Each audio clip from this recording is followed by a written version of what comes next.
جب اذان ختم ہو جائے تو درود شریف پڑھے،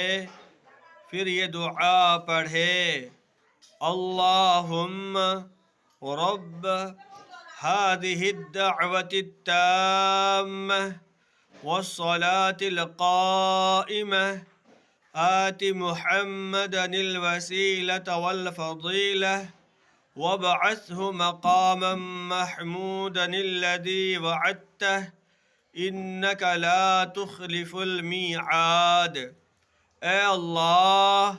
اس پوری پکار کے رب